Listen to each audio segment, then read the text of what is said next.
नमस्कार, आप सबका स्वागत है हमारे चैनल नेक्स्ट 9 न्यूज़ पर। मेरा नाम है दीपक गुप्ता। महाराष्ट्र में एकनाथ शिंदे गुट को बहुत बड़ी खुशखबरी दी थी 5 जजों की संवैधानिक पीठ ने। उन्होंने कहा कि चुनाव आयोग तक अब मामला जाएगा शिवसेना के चुनाव चिन्ह का।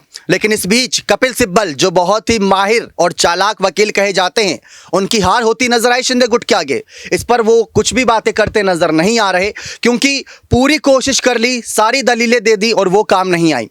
कपिल सिब्बल से यह पूछा गया था जब जस्टिस चंद्रचूड़ के द्वारा कि किस हैसियत से शिंदे गुट चुनाव आयोग के सामने गया कि उनको चुनाव चिन्ह चाहिए। इस पर जब बातें सामने आई तो हर कोई चुप्पी साधता नजर आया, लेकिन कपिल सिब्बल ने चीख चीख कर कहा कि दल बदल कानून को लागू किया जाना चाहिए। क्यों? क्योंकि इन्होंने पार्टी छोड़ी थी, ना कि पार्टी के नेता का साथ। ये चले गए थे गुवाहाटी, इन्होंने तो महाराष्ट्र का साथ छोड़ दिया था। लेकिन कपिल सिब्बल की दलीलें इस बार काम नहीं आई। कपिल सिब्बल ने पूरी कोशिश करी कि वो शिंदे गुट को झटका दे, और लगातार कोशिश कर भी रहे थे जून के महीने से। क्यों? क्योंकि जून के महीने में ये सारी कवायद शुरू हुई थी। इसके बाद ये आगे बढ़ा जुलाई, फिर यहाँ पर लगातार तारीखें बदलती गई, लेकिन कपिल सिब्बल की दलीलें वही थी। शायद यही वजह रही कि शिंदे गुट को जीत पाने में आसानी हो गई। क्यों? क्योंकि वो एक लेखा जोखा तैयार कर आए थे और वहां पर उनके लिए बहुत आसान हो गया ये सब। अब इसके बाद यहां पर जो बातें रखी गई वो बातें साफ निकल कर सामने आई कि शिंदे गुट ने साफ कहा कि चुनाव आयोग के सामने हम इस हक से गए थे क्योंकि हमारे पास बहुमत है, ना सिर्फ विधायकों का, ना सिर्फ नगर सेवकों का, बल्कि सांसदों का भी बहुमत है। जो बड़े पदाधिकारी नेता है उन सबका हमारे पास बहुमत है। कपिल सिब्बल जो दलील रखता नजर आया वो इस बार काम नहीं आई। अनुच्छेद कौन कौन से दिखाए तो उन्होंने वो भी आपको दिखा देते कंप्यूटर स्क्रीन पर कि उन्होंने किन अनुच्छेद के तहत यहां पर बातें रखी थी। दरअसल यहां पर कपिल सिब्बल ने जिस तरीके से कहा कि मैंने चुनाव आयोग को स्थानांतरित करने वाले व्यक्ति को चुनौती दी थी, पीठ ने आगे पूछा कि ईसीआई की किन शक्तियों का इस्तेमाल किया गया है। सिब्बल ने जवाब दिया कि शिंदे का दावा चुनाव चिन्ह यानी आरक्षण और आवंटन आदेश और सादिक अली मामले में सुप्रीम कोर्ट के फैसले पर आधार है।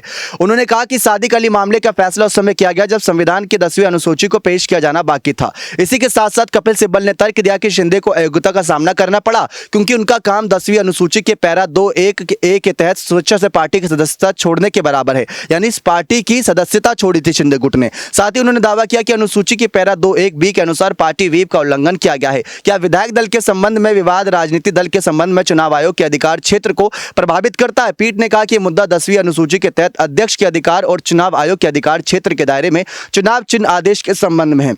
चुनाव चिन्ह आदेश का दायरा यहां पर तय किया गया 10वीं अनुसूची के तहत एकमात्र रक्षा विलेख यहां पर लेके बातें कही गई जो संघवी यहां पर शिंदे गुट की तरफ से कहा गया कि शिवसेना आज भी किसी भी रूप में मौजूद है। उनका यह दावा नहीं है कि भाजपा में विलय हो गए। यहां पर बेंच ने पूछा क्या 10वीं अनुसूची चुनाव आयोग की शक्तियों को प्रभावित कर सकती है? शिंदे पक्ष की तरफ से तर्क दिए गए और साथ ही साथ यहां पर संविधान अनुच्छेद 324 को भी बीच में लाया गया। और कोल ने बताया कि करीब 1.5 लाख से अधिक पार्टी सदस्यों ने शिंदे गुट का समर्थन करते हुए चुनाव आयोग को अपना अभ्यवेदन भेजा है।